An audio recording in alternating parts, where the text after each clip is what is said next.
Selamat pagi pemirsa, apa kabar Anda pada pagi hari ini? Senang sekali saya Ibnu Fadil dapat menemani Anda di Berita Kaltim hari ini. Sejumlah informasi penting telah kami siapkan untuk Anda dan berikut di antaranya.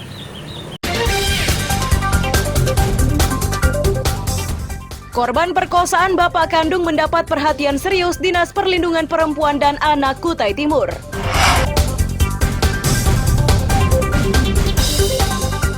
Di segmen 2 kami ajak Anda untuk menyaksikan rangkaian peristiwa penting di Kalimantan Timur sepekan terakhir.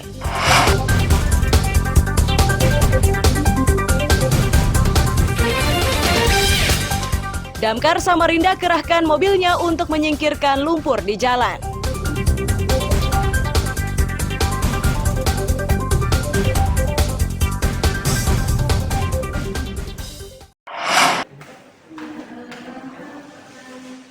Dinas Perlindungan Perempuan dan Anak Kabupaten Kutai Timur hingga Kamis sore masih terus berupaya mengembalikan psikis korban pemerkosaan ayah kandung.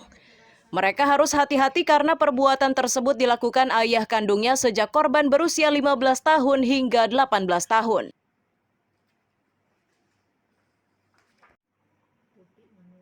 Dinas ini mengaku sudah memberikan bimbingan EFT atau Emotional Freedom Technique, yakni terapi untuk mengatasi tekanan emosional.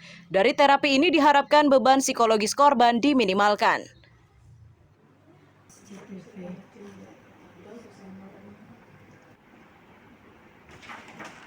Mengalami trauma tentu saja karena memang sudah dilakukan dari mulai anak tersebut usia 14 tahun dan saya sudah melakukan konseling terhadap anak tersebut dan sudah melakukan terapi EFT Pak namanya. EFT itu Emotional Free Therapy. Jadi dari terapi tersebut kita berharap agar minimal beban psikologisnya agak berkurang, walaupun itu tidak mungkin akan hilang, tapi kita minimal bisa memberikan agar emosionalnya, terutama traumatisnya terhadap ayahnya, dendamnya terhadap ayahnya itu berkurang. Dugaan perkosaan yang dilakukan bapak terhadap anaknya terungkap setelah korban melarikan diri dan meminta bantuan Dinas Perlindungan Perempuan dan Anak. Perkara ini kini sudah ditangani polisi dan pelaku sudah ditangkap. Amir Hamzah, Sabta Rizky, melaporkan dari Kutai Timur.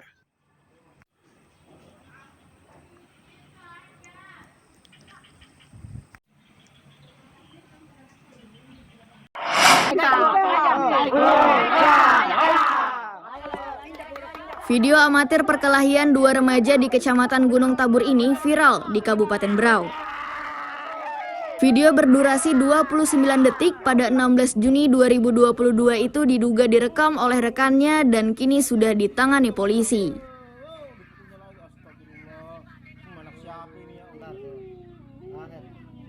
Kapolsek Gunung Tabur mengaku sudah memintai keterangan kedua remaja tersebut.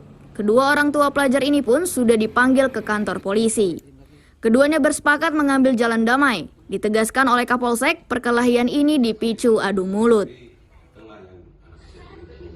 Adu mulut tadi situ. Ya. Tapi memang benar keduanya masih belajar Pak ya? Masih belajar.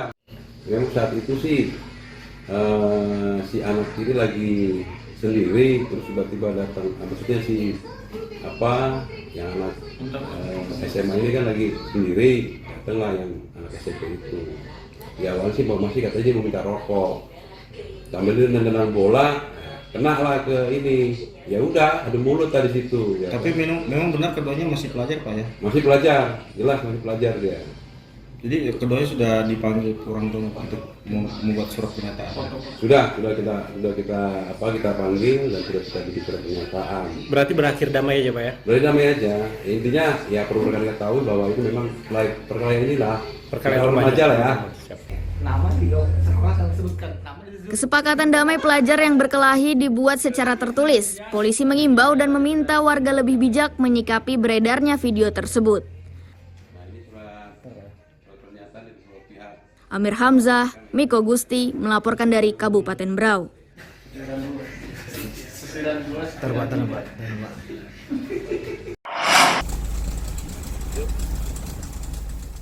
Jasad Asmuransyah warga Tanjung Redep, Kabupaten Berau ini ditemukan tim SAR gabungan Kamis siang. Jasad itu ditemukan berjarak 11 km dari lokasi tenggelam. Tim SAR gabungan membawa mayat tersebut ke Rumah Sakit Abdul Rifai, Tanjung Redep.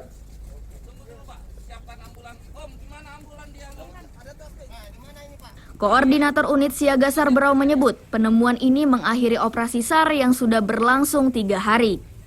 Seluruh potensi SAR yang terlibat pencarian dikembalikan ke satuannya masing-masing.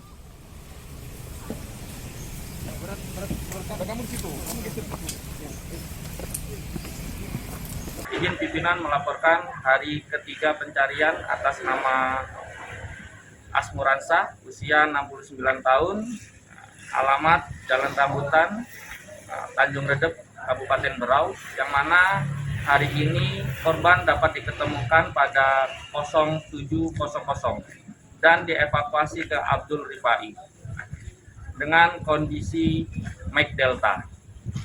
Dengan diketemukannya korban, maka operasi resmi ditutup dan seluruh unsur tim SAR gabungan dikembalikan ke satuan masing-masing dan kami ucapkan terima kasih. Kabar tenggelamnya Asmuransyah ini diketahui oleh warga yang menemukan perahunya di Sungai Kelai dalam kondisi terbalik. Temuan ini dilaporkan ke polisi. Amir Hamzah melaporkan dari Kabupaten Berau.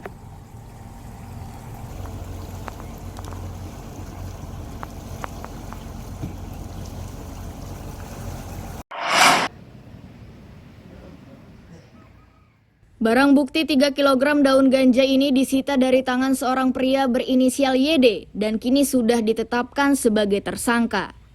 Barang bukti ini Kamis siang dimusnahkan dengan cara dibakar di halaman BNNK Samarinda dengan disaksikan jaksa penuntut umum dan tersangka.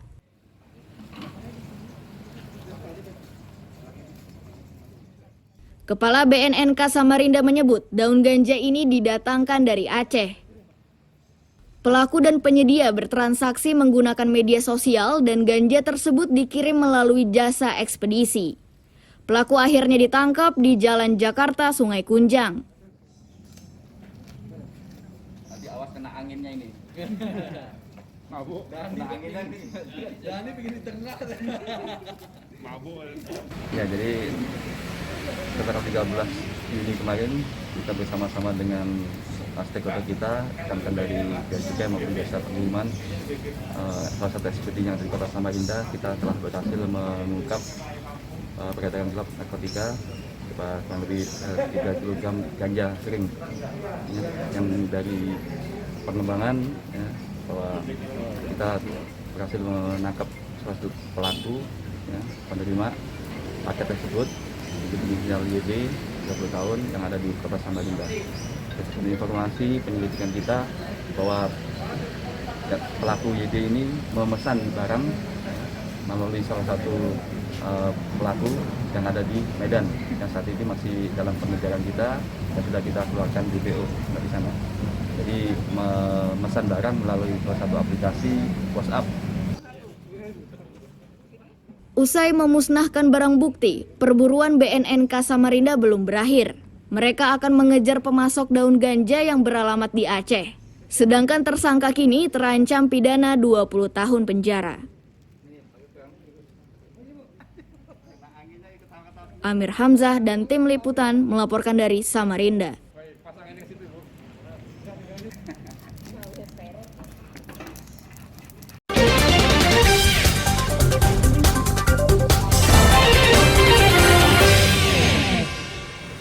Masih bersama saya Ibnu Fadil, pemirsa Anda kembali menyaksikan 3 berita utama Kaltim hari ini. Korban perkosaan bapak kandung mendapat perhatian serius Dinas Perlindungan Perempuan dan Anak Kutai Timur.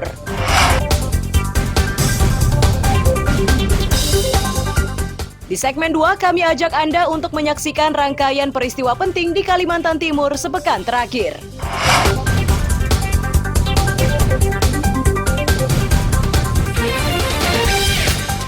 Damkar Samarinda kerahkan mobilnya untuk menyingkirkan lumpur di jalan.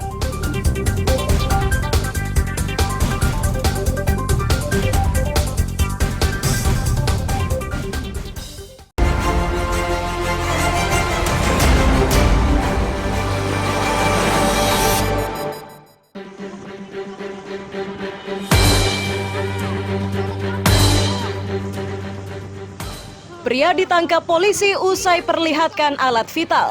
Minggu 19 Juni 2022, seorang pengendara pria memperlihatkan alat vitalnya ke pengendara wanita di kawasan Bung Tomo, Samarinda Seberang. Pelaku yang beralamat di Sungai Keledang, Samarinda Seberang itu ditangkap setelah video unggahan wanita tersebut viral di masyarakat.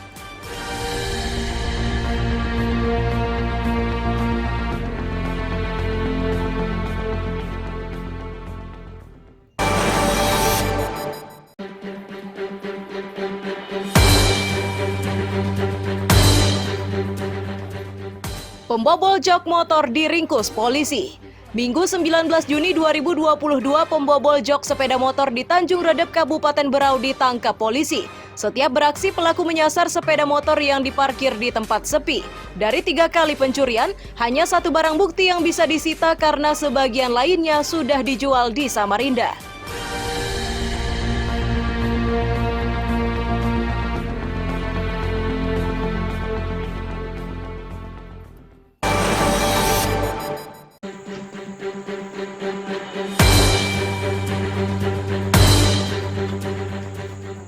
Tambang diduga ilegal disasar petugas. Senin 20 Juni 2022, dari video amatir inilah petugas gabungan di Samarinda mendatangi lokasi tambang yang diduga ilegal. Lokasinya berada dekat permukiman di Jalan Bendungan, Gang Keluarga, Kecamatan Sambutan, Samarinda. Warga khawatir aktivitas tersebut membahayakan keselamatannya.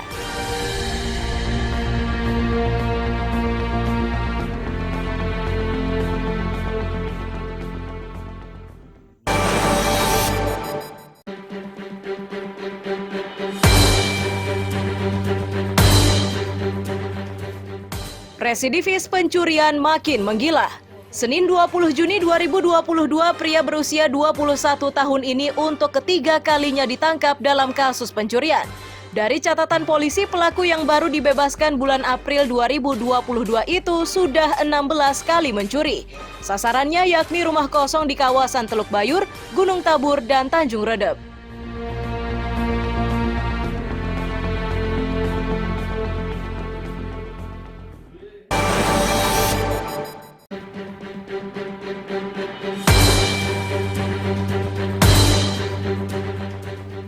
Dituding jual pacar, 2 pemuda ditangkap.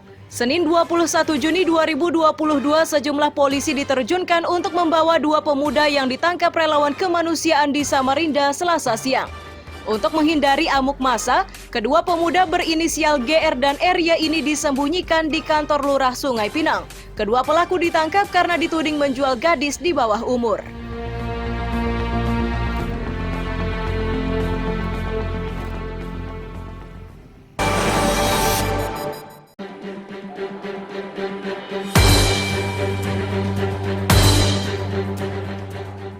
...356 jamaah Kaltim masuk kloter pertama. Selasa 21 Juni 2022, ratusan calon haji diberi pembekalan oleh Panitia Penyelenggara Ibadah Haji atau PPIH di Asrama Haji Batakan, Balikpapan. Calon haji asal Kalimantan Timur yang masuk kloter 1 berjumlah 356 orang.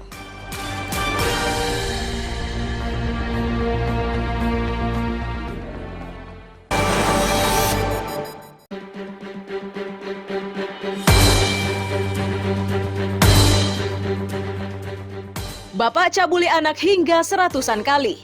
Rabu 22 Juni 2022, seorang bapak di Kutai Timur dilaporkan ke polisi oleh petugas Dinas Perlindungan Perempuan dan Anak Kabupaten Kutai Timur.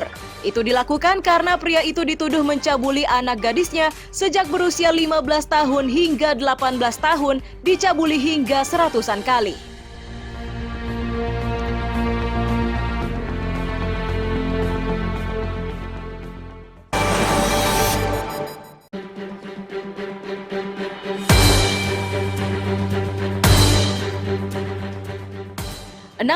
ribu jiwa dikukar masuk kategori miskin. Rabu 22 Juni 2022 di Kutai Kartanegara, jumlah penduduk miskin lebih 62.000 jiwa. Untuk menguranginya, pemerintah kabupaten menyatukan data antar instansi. Bupati juga meminta pelaku usaha ikut berperan, terutama terhadap penduduk yang dekat dengan lokasi usaha.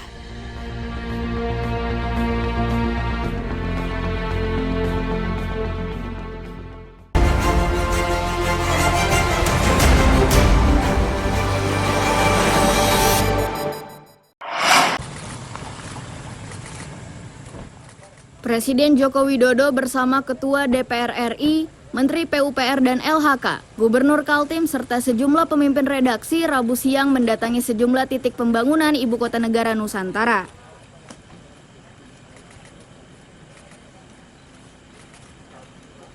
Ini dilakukan untuk memastikan pembangunannya tetap berjalan.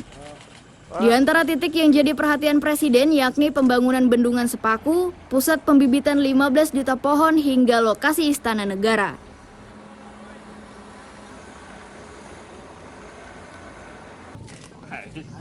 Gubernur Kaltim menyebut pembangunan Ibu Kota Negara terus berjalan dan dijadwalkan peletakan batu pertama dilakukan pertengahan Juli 2022.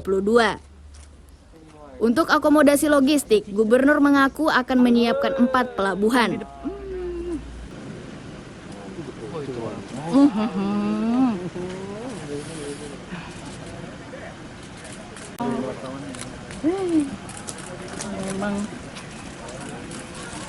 Dari Pak Presiden. Oh, justru beliau kan sangat atensi, sangat mempunyai khususan esensinya harus jalan. Pak, itu udah ada tanggalnya belum sih Pak kapan groundbreakingnya itu? Bulan Juli. Bulan Juli ini Pak ya? Bulan Juli ini Pak ya. Dan langsung dilakukan Presiden sendiri itu tadi? Iya.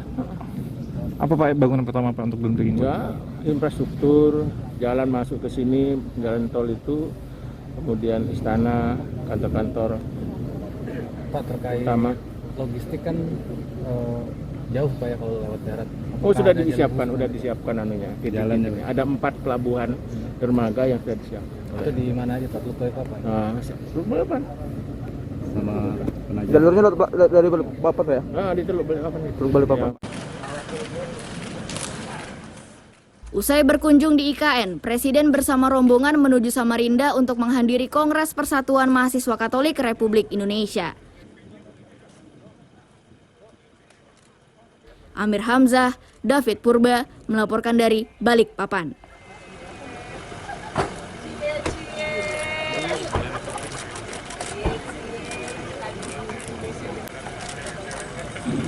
Bapak.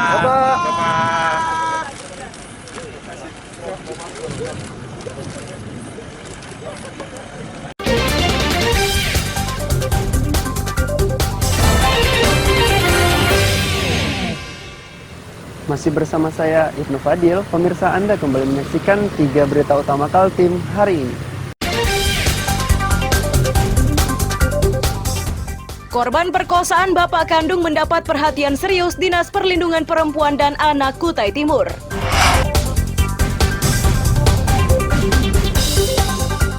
Di segmen 2 kami ajak Anda untuk menyaksikan rangkaian peristiwa penting di Kalimantan Timur sepekan terakhir.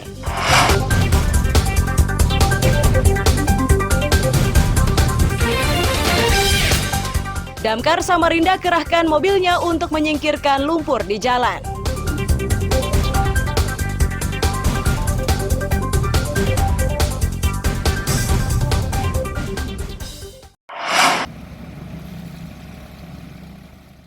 Mobil pemadam kebakaran berkapasitas 10.000 liter ini Kamis siang dikerahkan untuk menyingkirkan endapan lumpur di Jalan Pahlawan, Kulintang hingga Jalan Gamelan, Samarinda Ulu.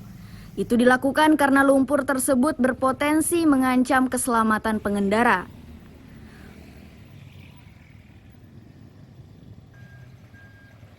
Lumpur yang menyebar di aspal dengan panjang 1,5 km ini merupakan imbas normalisasi Sungai Karangmumus.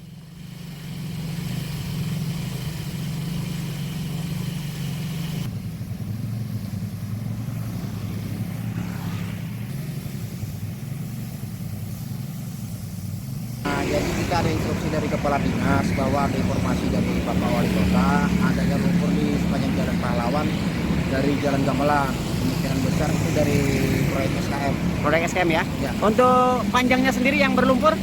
Kurang lebih? Berlumpur kita lihat sekarang sekitar 1,5 km. 1,5 ya?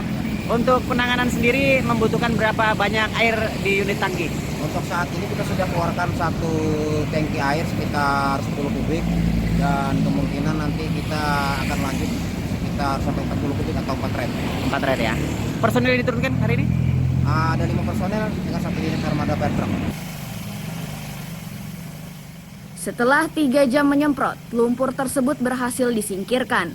Meski begitu, pengendara diimbau waspada karena lumpur semacam ini akan dengan cepat menyebar karena pengerjaan normalisasi Sungai Karangmumus masih berlangsung. Amir Hamzah dan tim liputan melaporkan dari Samarinda.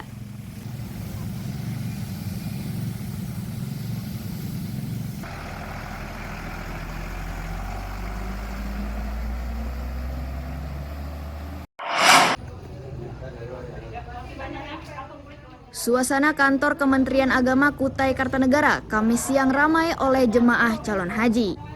Mereka menitipkan kopernya ke petugas layanan ibadah haji.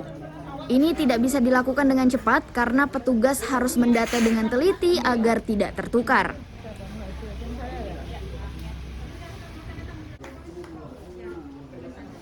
Kasubag Tata Usaha Kemenak Kukar mengingatkan bobot koper tidak lebih dari 20 kg. Para jemaah diperbolehkan membawa tas jinjing dengan bobot maksimal 7 kg. Petugas juga mengingatkan agar koper diisi dengan barang yang sudah ditetapkan.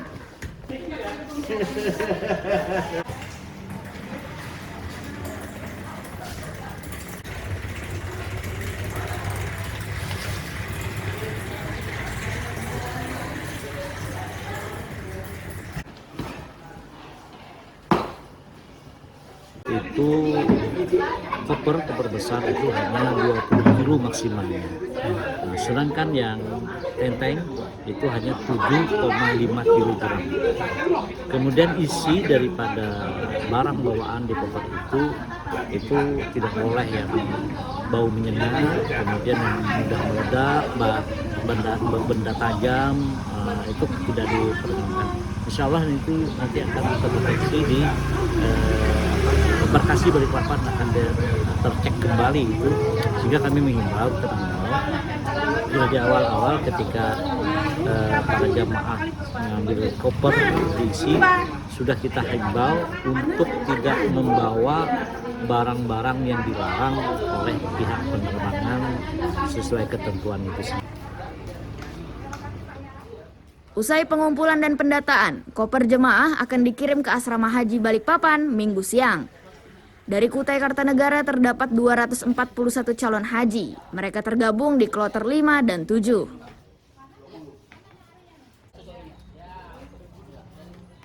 Amir Hamzah, Faidil Adham melaporkan dari Kutai Kartanegara. Bagian dalamnya banyak.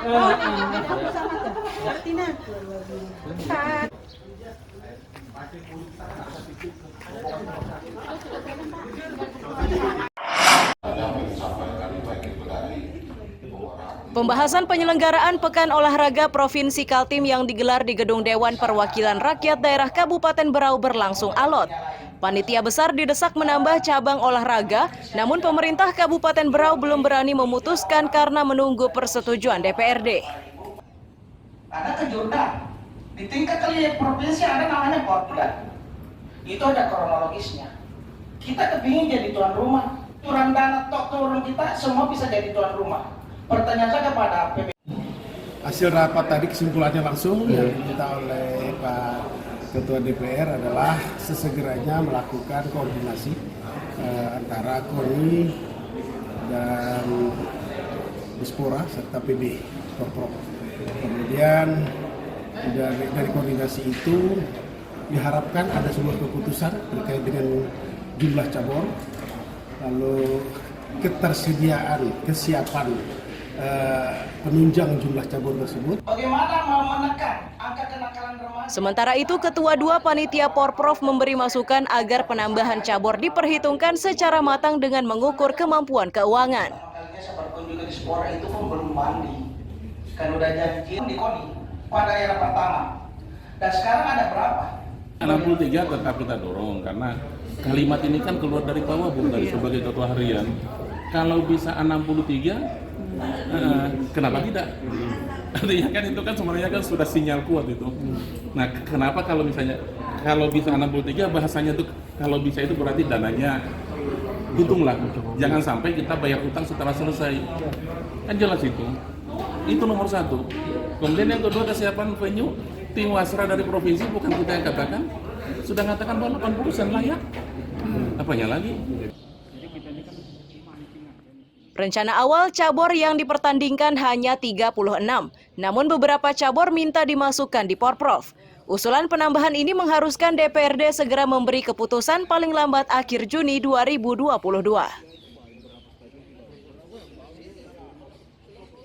Amir Hamzah, Miko Gusti, melaporkan dari Kabupaten Berau.